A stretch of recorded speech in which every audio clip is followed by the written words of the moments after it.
And so I just will give you a short introduction about myself. I am Shubhajit Ghosh. I did my master and PhD from the University of Calcutta. And during my PhD, I mainly focused on the Himalayan geology, mainly structural geology, microstructural analysis, some analog and numerical modeling. Then during my postdoc, I shifted my expertise into more rheology and rock deformation field, and I started to do some experimental rock physics, you may say. And I got a postdoc. Actually, I got a postdoctoral position at that time at the University of Tokyo Earthquake Research Institute. And before beginning, I just want to acknowledge my collaborators there. So Professor Take Hiraga, he was my host there. And Sane Koizumi was actually one of the leader in making synthetic rock sample in the laboratory. And she taught me how to make this kind of sample, which I will show later. And so so today I will mainly talk about the diffusion creep rheology of the diopside. So I thought that as a structural geologist, probably it will be more interesting for us to know how these geological flow laws are developed in the laboratory. Since we use this kind of flow laws for explaining the natural rock system and also in the numerical models. So I thought it would be interesting to understand what are the drawbacks or what are the limitations of this kind of experiment, and like what are the magnitude of error associated with this kind of studies. So that's why I thought to give this presentation to this structural geology community, and I think it would be very helpful to be able to actually apply this kind of flow laws to nature in a more like holistic way, to also considering the limitations of this kind of studies. So just to begin with, so this is this is a very popular kind of a equation which relates the rheology or the behavior of the material at various pressure, temperature, and grain size and stress and strain rate condition. And you can see from this equation that there are several parameters when you do the experiment at the laboratories, we know from the beginning. For example, we know the strain rate, we know the stress, temperature, and the grain size. However, there are several parameters. For example, the A value, which is a dimensionless constant. Then there are the activation energy Q, the stress exponent, and grain size exponent. These values are not known from the beginning. And we and using rock deformation, we try to derive these parameters. So there are some known parameters in this equation, which we know from the equation, know from the experiment. And there are some parameters which will derive after we get some stress and strain data from the experiment. And these parameters are very important. Not only it helps us construct the rheological flow law, but also it helps us to understand the micro scale processes that is actually going on. For example, behavior of the material, when we plot in a log scale, it will show a sigmoidal curve, which like this one. The sigmoidal curve is actually the response of this kind of a behavior, which I show the equation. And I will just begin from the upper part of the sigmoidal curve. And you can see that here, the stress exponent is 3 or more than 3. And the grain size exponent is 0. So in this part, you can understand the material will behave in a more nonlinear way. So this region is known as the power law dislocation creep region. And here the dislocation creep processes dominate. Then at a lower stress and strain condition, you expect a grain size exponent of P, a grain size exponent P of 2 and 3, but the stress exponent is 1. So this region is actually a non-linear, this region is actually a linear part. But you can understand from P value that this region, the grain size become very important. And at the very low stress and strain rate condition, there is another regime which is known as the interface control keep. However, this regime is not very well established or very well studied from the geological materials. However, in the material science, this region is observed in many material. So here in this region, at a very low stress strain rate condition, N is like 2 or 3. So you can again understand that this region will show a power law kind of a behavior. So this diffusion creep region of the material is sandwiched between two power law creep regions. So very recently, in some of the geological material, for example, in fine-grained olivine, this interface control creep region has been observed. At least the authors have like interpreted some of their observation as the interface control key, but still not many geological material show this kind of a behavior. In terms of my expertise or my topic today, I will mainly focus on this N equals to 1 or the diffusion creep region in between. And you can just see it from here that this region will be highly dependent on the grain size sensitivity. So P equals to 2 or 3. And we know from the theoretical studies that P equals to 2 generally indicate lattice diffusion and P equals to 3 generally indicate grain boundary diffusion. So these are just a little context before I start showing my research.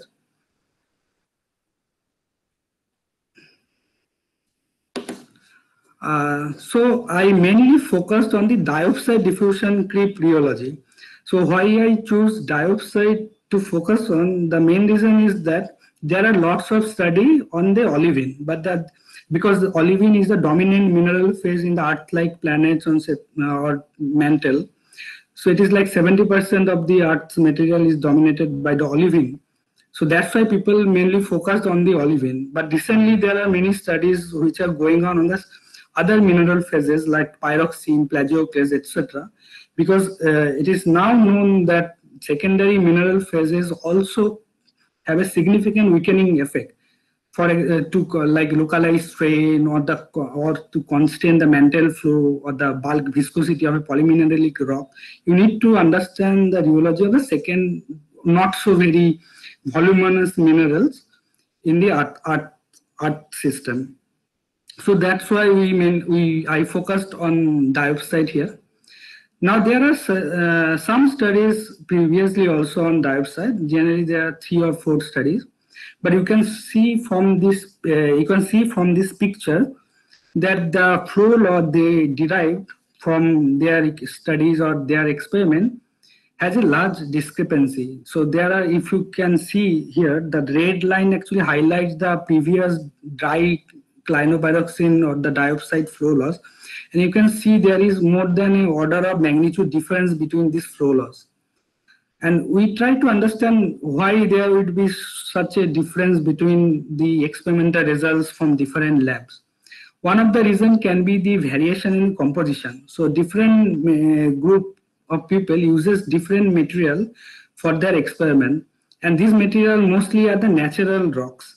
So either they use natural single crystal or natural polycrystal. So you can understand when you use the natural samples would have like many impurities. For example, you can see some of the composition in the brackets in the write-up. It might have iron, might have some other aluminum and some other elements. And it is very much difficult to understand what effects, like what kind of effect they can have on this kind of flow laws. Also, there is the concern of about trace element of water in this natural rock also. Even if you pre-dry the natural sample, there are always some trace amount of water residue present in this kind of sample. I will discuss more about this thing later in my talk also. And there are some other factors, for example, like grain size distribution. So as we are talking about diffusion creep, as I showed earlier, the grain size is also a very important factor. So, and how you calculate the grain size also. So in most of the earlier studies, they do not have a unimodal grain size distribution.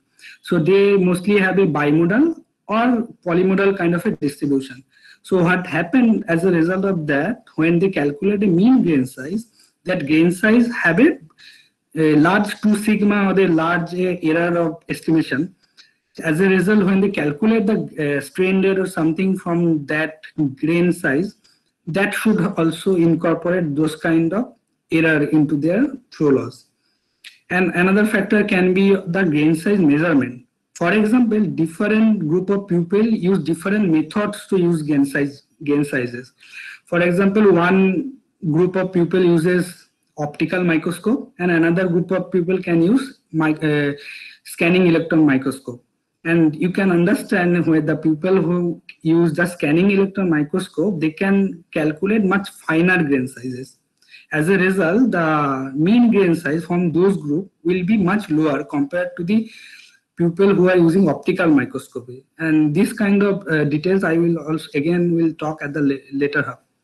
And another important discrepancy between the previous flow laws of the previous experimental result are the activation energy. And you can see below, then depending on the experiment, the activation energy varies from like close to 364 kilojoule to 760 kilojoule. And that is huge. And that is one of the reasons why the flow laws are so different across the group. And that is why we try to do experiment with a diopside that is made in the lab. So we are making a synthetic diopside sample which will have no trace element, so that we can actually compare our sample with the other natural sample, and we can distinguish that what controls what by using our result and the previous results.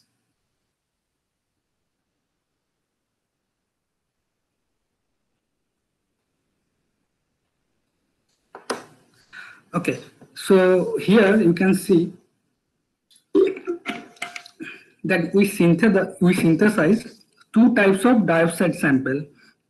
In one kind of diopside sample, the secondary mineral phase is phosphatite. In another diopside sample, the secondary mineral phase will be anorthite. The only difference between these two samples will be the presence of aluminium and the absence of aluminium. Otherwise, you can see that the diopside formula and the phosphatite formula, they have same elements into them. The only overall in the overall system, the only difference in the aluminium. And we use source reagent kind of a MgOH2, SiO2, CaCO3, CaOH2, and aluminium hydroxide, etc. at different molar proportion to make synthetic sample in the lab.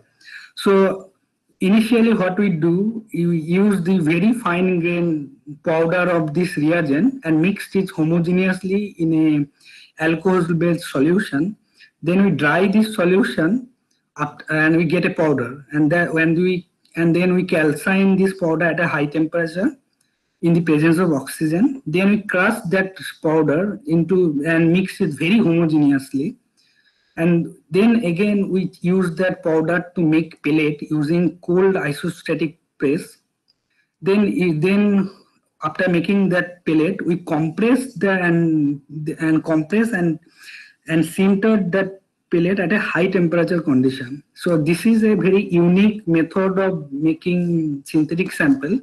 This method is known as the spark plasma sintering method. So what we do in this process, you can see though when we are sintering the material and compressing the material, there is the electricity going through the material. It is known that the electricity actually hinders the grain growth.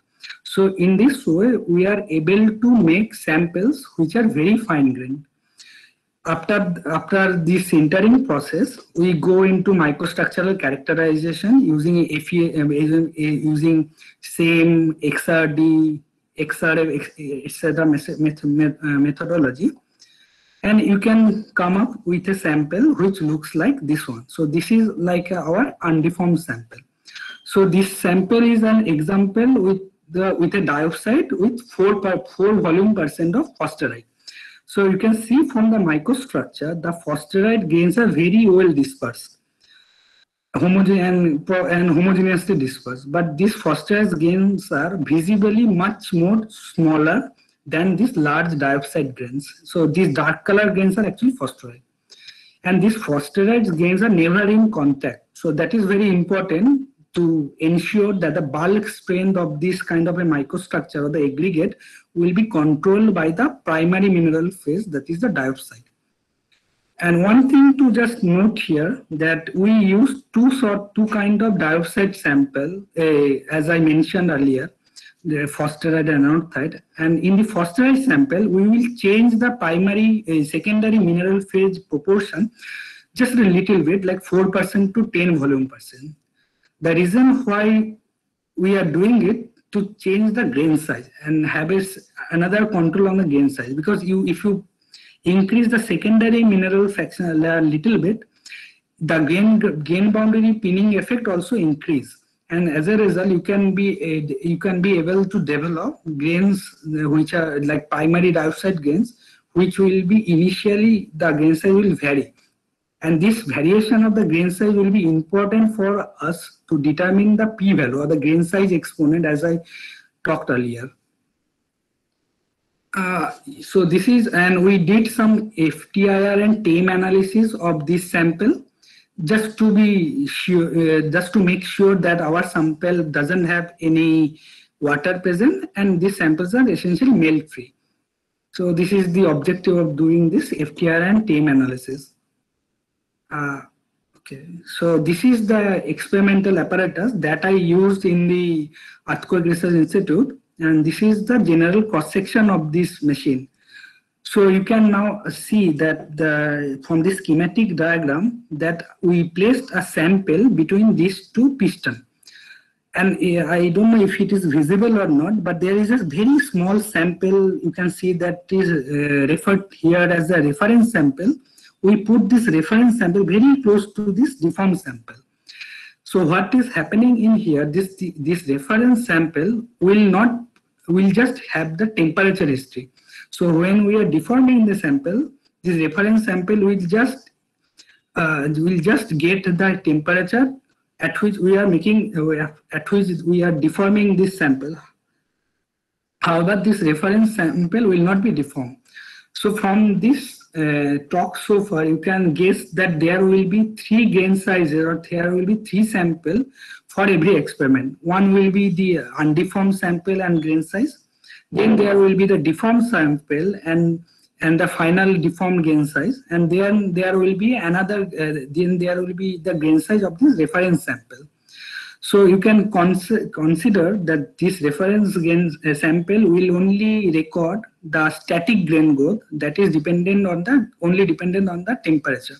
And this deformed sample will record a dynamic grain growth that will be a combination of strain and temperature. So this is what I said so far. This is the microstructure we are talking about. So this is the first figure is the original microstructure. Then there is the deformed microstructure, and this is the reference microstructure. And we can get 3 different grain sizes from each of these microstructures. And using a grain growth law, like in the following in the below, we can actually calculate or theoretically calculate the grain size during the experiment, because you can guess that when the experiment is happening, we cannot actually see what is the grain size. So you can extrapolate that grain size if we know the original, deform, and the reference grain size, and we put those grain size value into an equation in the following form. So this is very important to understand the grain size, what are the changes in the grain size during the deformation. Okay, so this is my second sample what I talked about. This has dioxide with 10 volume percent of anorthite. The microstructure is more or less similar, and the grain sizes are also more or less comparable. So here you can see a typical rock deformation experiment which I conducted. So in this first figure, you can see this is a step load experiment. So during each step, the load of the step is constant, and we get a strain value according and from the machine. And in the second picture, here we plot the stress and the strain rate at each load step. For example, in the first figure, you see there is a constant stress, then there is a jump because we just change the load from one value to another, and then again it becomes constant, and again we do this repetition to get many stress values or many load values from this and the strain values from a single experiment. What we do here in the second graph is calculate the apparent stress exponent. So what is apparent stress exponent is that what we do here, like when we are just changing the load from one step to another, we just take one data point from the before changing the load and after changing the load, and we calculate the apparent stress exponent. Now this apparent stress exponent is not at all a robust way of understanding the grain size the stress exponent. However, it just gives you a trend or idea that if your sample is showing the sample you are deforming, what kind of a stress exponent you can expect from it. For example, when we plot this apparent grain size exponent of different experiments which are conducted from temperature range of 1050 degrees centigrade to 1170 degrees centigrade, we have many apparent stress exponent values from different sort of experiment. You can see here, and most of these apparent stress exponent values remain within the limit of 1 plus minus of 0.51. So, for example, if we have observed in this kind of experiment that suddenly we get a value of like 3 or 4, then we would be cautious to check what is happening in the microstructure. Then we would be cautious to check our data again, because then what happened, some kind of other microstructural process started to dominate also, in addition to diffusion creep. So in our experiment, in apparent value of 1 plus minus 0.5 is very much indicative that our sample is deforming dominantly by diffusion creep. So that is one of the important things to start analyzing our data. So in the next step, what we do after knowing that it is any one, more or less one, we can calculate the inverse. You can calculate the viscosity because we know the stress and the strain rate value. From that, we can calculate the viscosity. And in this first plot, we plot the inverse of viscosity with respect to the grain size, and the slope of this data point at various temperature gives you the grain size exponent. And in our result, you can clearly see that we expect a grain size exponent value of P equals to 2. And this P equals to 2 value is very much contradicting or contrasting of the previous result. All the earlier experimental results show P equals to 3 value. So you can here lies one of the great problem, because in the geological material generally we expect gain boundary diffusion to occur. There are many experiments who generally either show gain boundary diffusion or they assume gain boundary diffusion. However, in our study, we are getting a gain size exponent value of 2. That signifies actually lattice diffusion.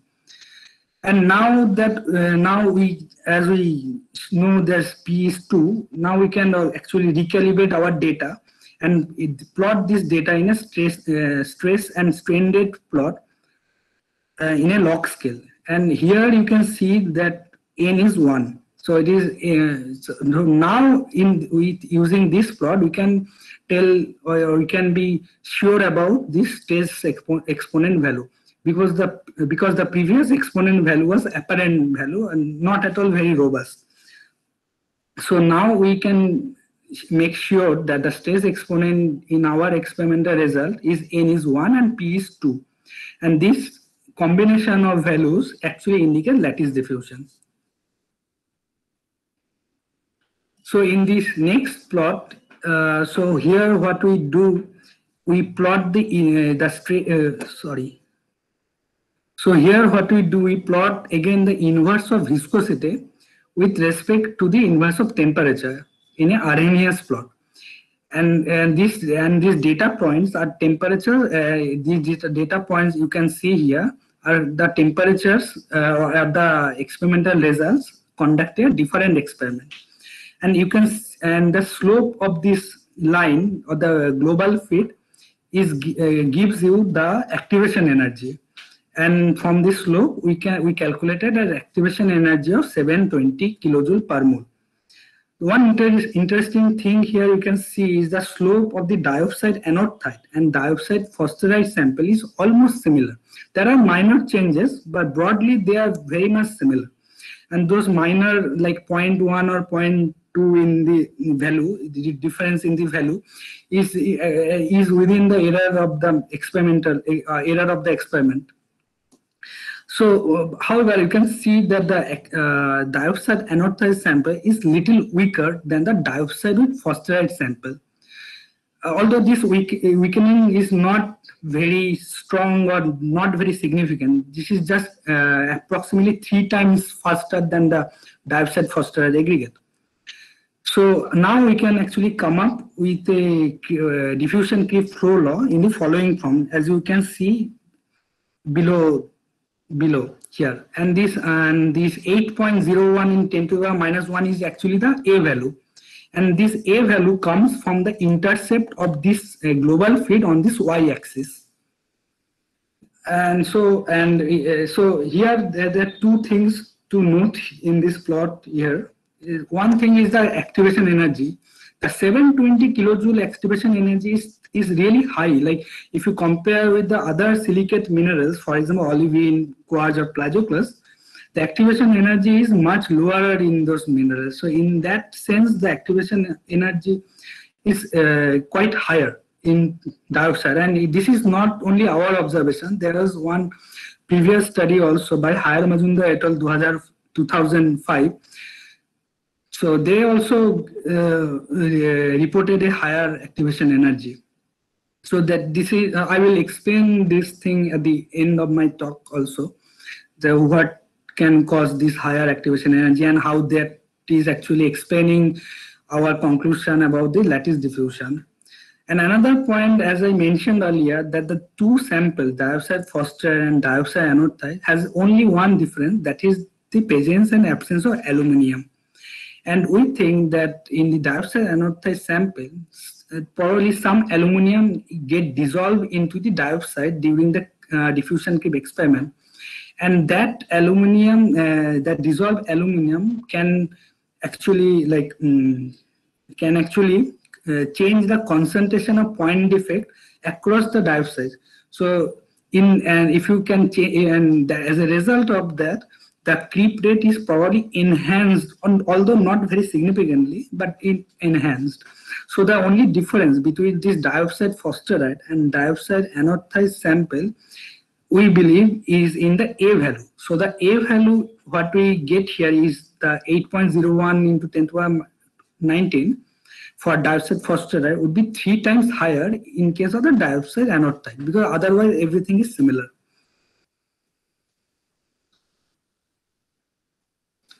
So this is next, what we try to do here is try to explain our lattice diffusion creep rate or the strain rate in terms of the self-diffusivity of constituent elements. For example, in the diopside, the constituent elements are like silicon, calcium, or oxygen. So if you know the diffusivity of these elements, actually you can calculate theoretically the probable strain rate at certain temperature pressure condition, and in that way you can actually say for sure that in our sample if lattice diffusion is dominant or not, because this is kind of a test to understand that what is the creep process that is going behind these experiments.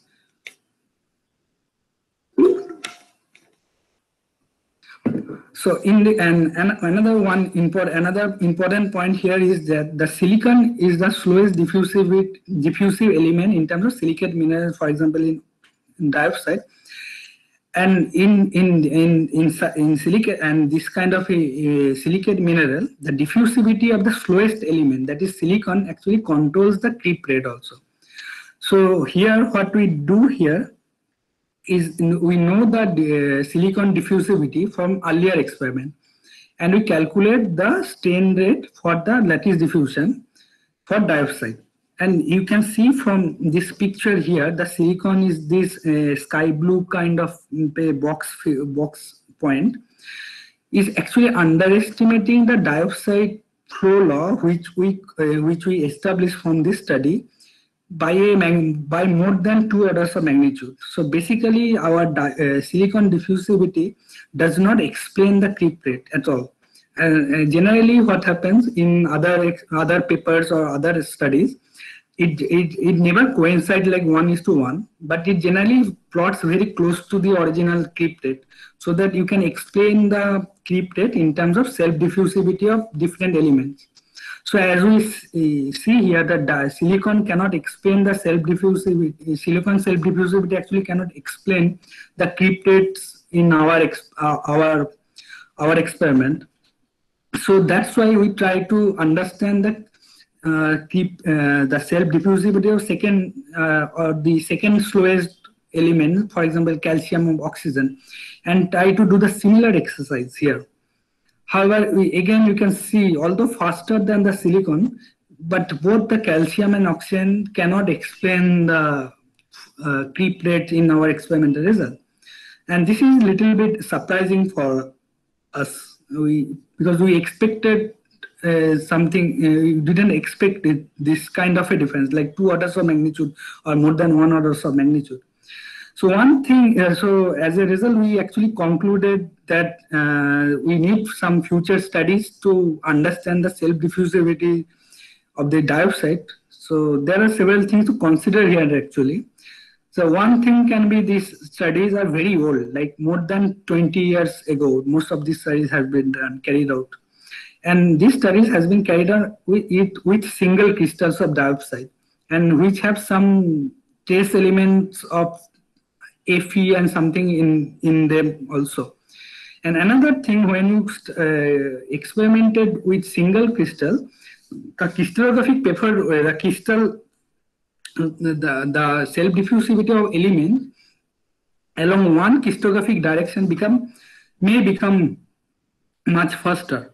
So, and this kind of a discussion or this kind of a experiment was not been carried out in the earlier experiment.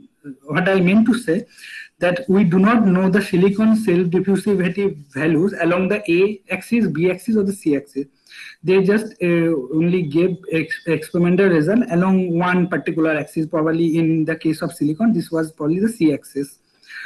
So, and also another fact was our experiment was carried out in a polycrystal, and which is very much pure. It doesn't have any kind of a impurity like water or any other trace elements like Fe or something. So there are some discrepancy between earlier experiment and our experiment in terms of the sample. And one more interesting point which I highlighted here is that the activation energy for self-diffusivity in the earlier experiment was much lower. For example, you can see the 211 to 280 for silicon to oxygen. And this is very much contrasting from our study. So basically, we cannot actually conclude that why this discrepancy happened between the self-diffusivity studies earlier and our experimental result.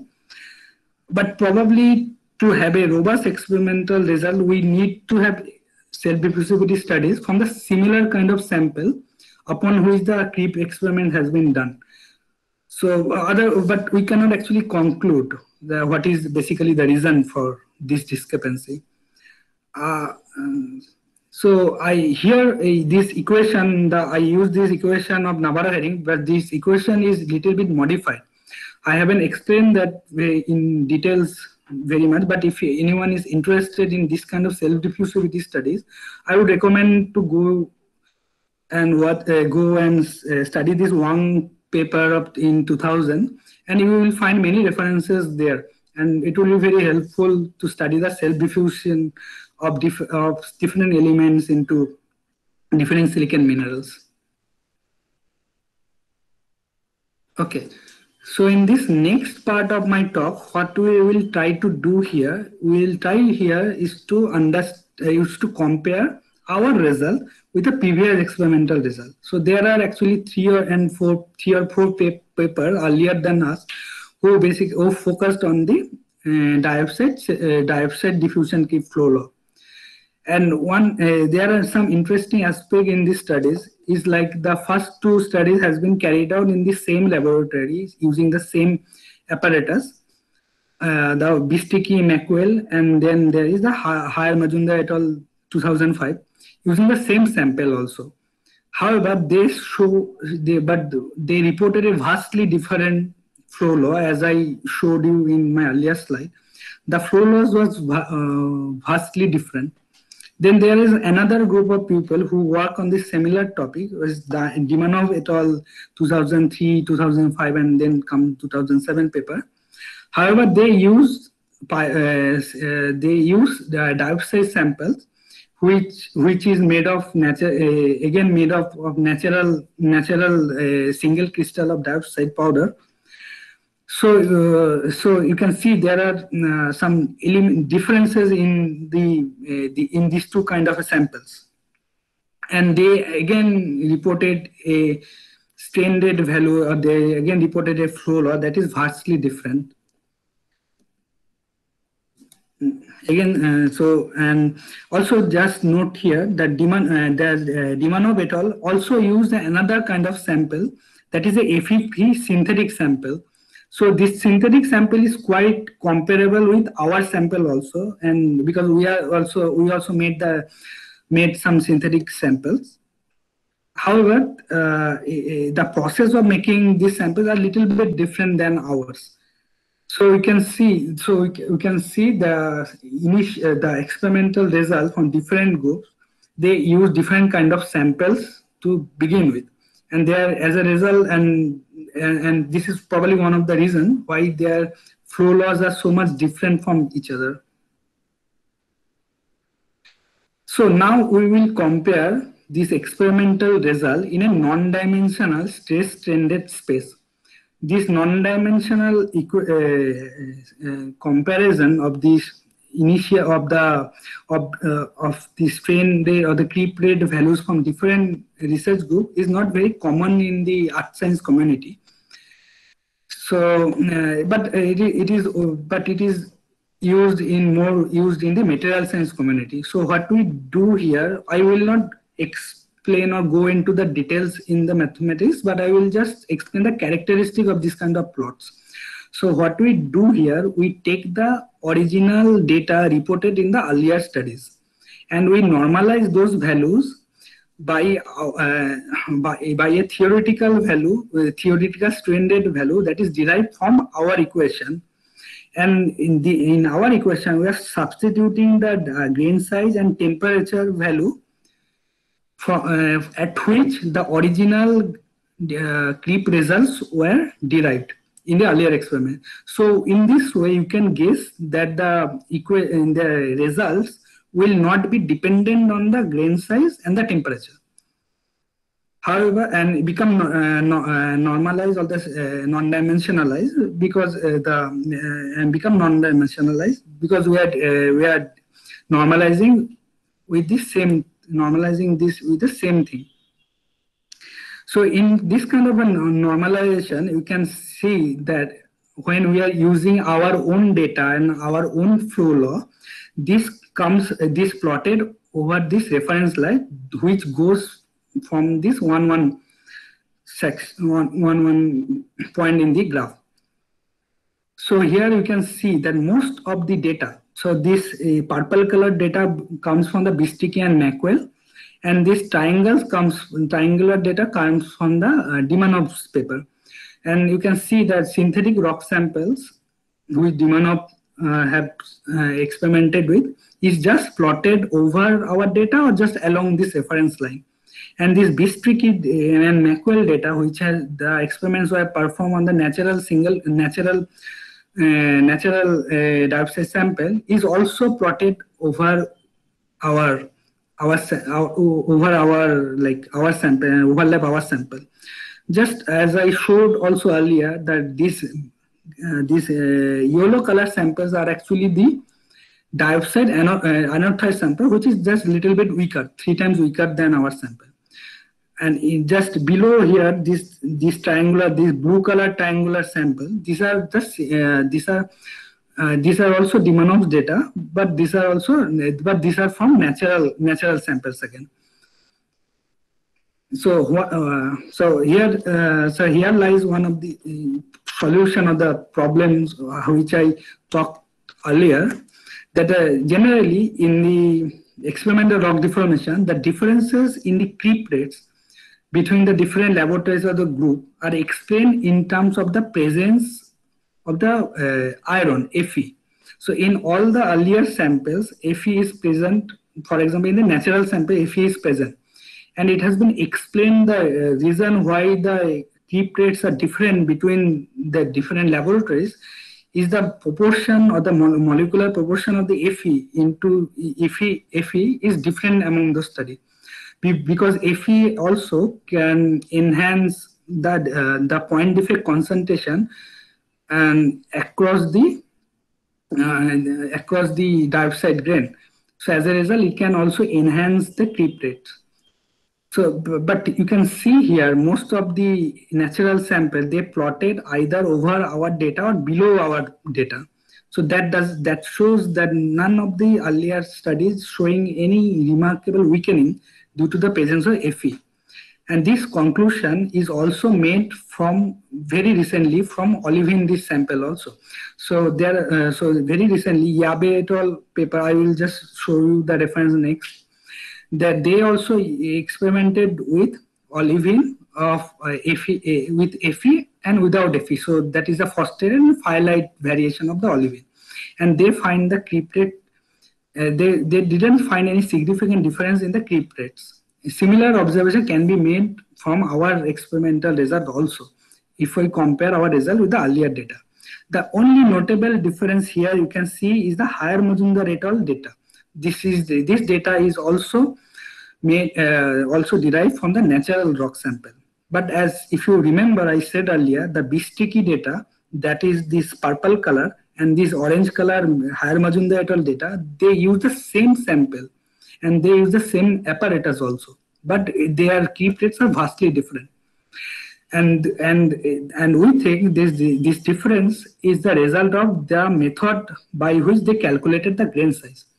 Because the Bistrecki and Mackwell, they use ACM, their grain sizes was much finer, and in comparison to the higher Majumdar's data. And this has been established from the same laboratory by Hansen et al. 2011, where he shows that because of these differences in the method, the gain size variation can be a factor of 2. So if you consider the flow law, this factor will become 2 to the power 2. So you need to decrease the strain rate of the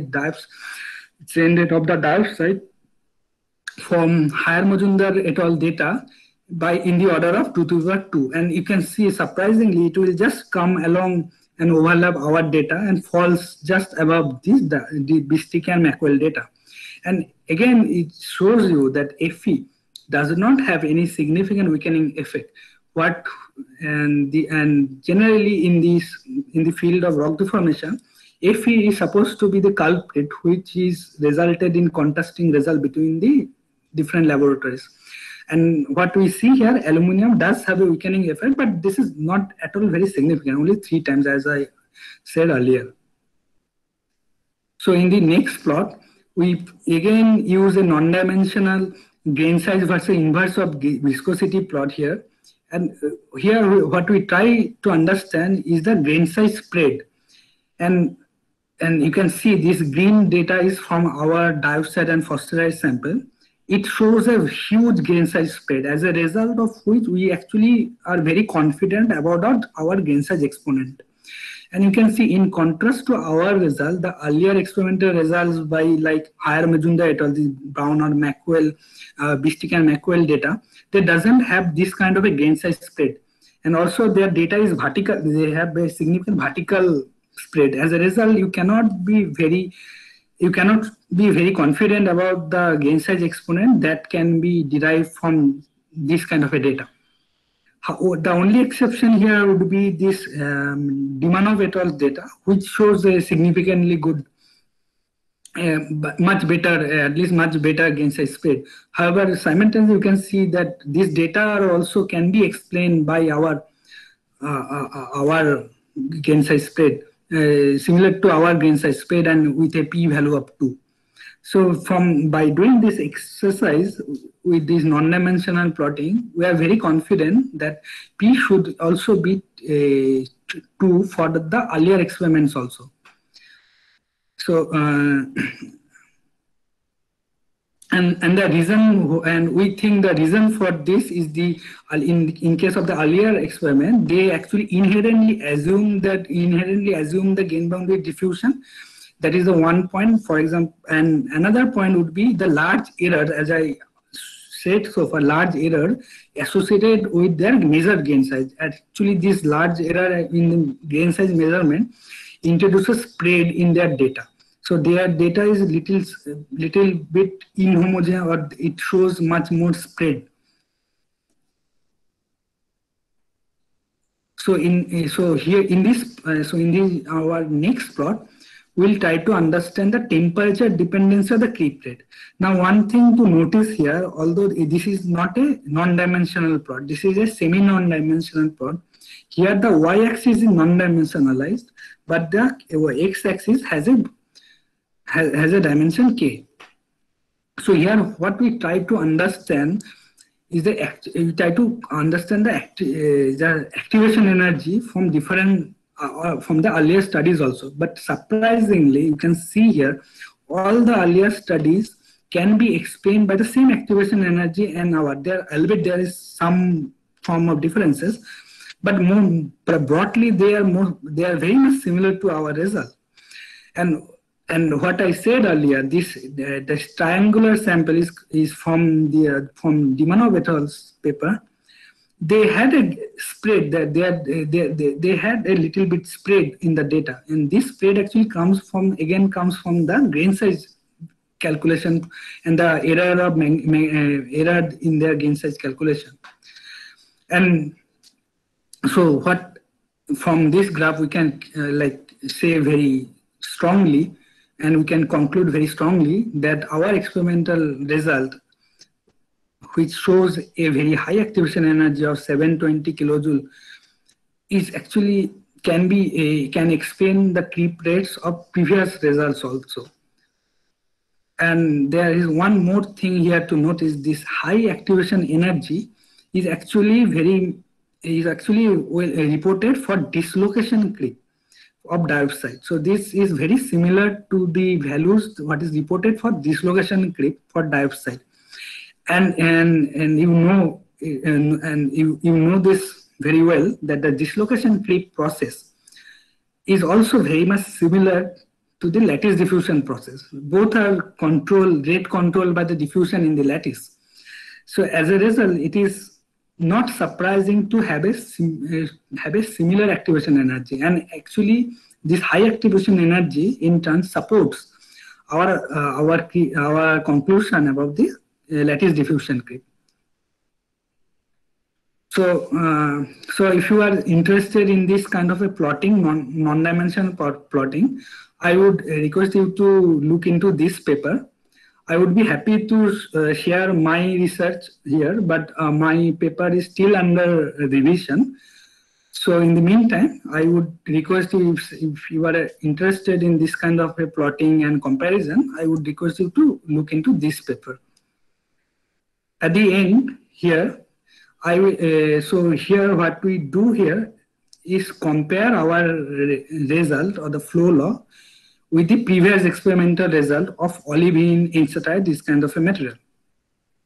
And one thing to note here, why, and maybe there can be some question in someone's mind that why we use non-dimensional plotting here.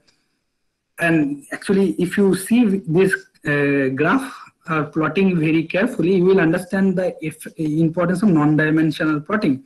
Because when we use a traditional plotting in here for comparing our data with other minerals or other group of people, we have to fix some of the parameters in the equation. For example, here the D value and the stress value is fixed. So what this plotting here is telling you is the relation between olivine or the pyroxene is only true for a certain condition where D value is something and sigma value is something. So it is not, so if you change this grain size value, or if you change this stress value, this relationship will change significantly, and it is really difficult to imagine what kind of differences then arises. And this kind of problem you will not find in the non-dimensional plotting. Nonetheless, what we see here that at certain kind of a condition in nature, the diopside sample can be significantly weaker by Fe olivine or Fe-free olivine, either or, and this weakness can be close to a 2 order of magnitude weaker. So that is a significant weakness in our sample in compared to olivine. And if we also consider simultaneously this enstatite sample, orthopyroxene, although not as weak as our sample, but this enstatite sample also shows some kind of weakness at the higher temperature. So if we consider both the pyroxenes together in a rock, although it present at a lower proportion than olivine, then you can imagine that these secondary phases should have a significant weakening effect on the bulk property of the rock. So the olivine controls the entire rheology or the entire diffusion creep rheology of a rock is not at all true, even it present in a high proportion or something. So most of the conclusion I talked extensively so far. So thank you for your time, and I conclude here my talk. And this is the laboratory in the Earthquake Research Institute. And thank you for your time.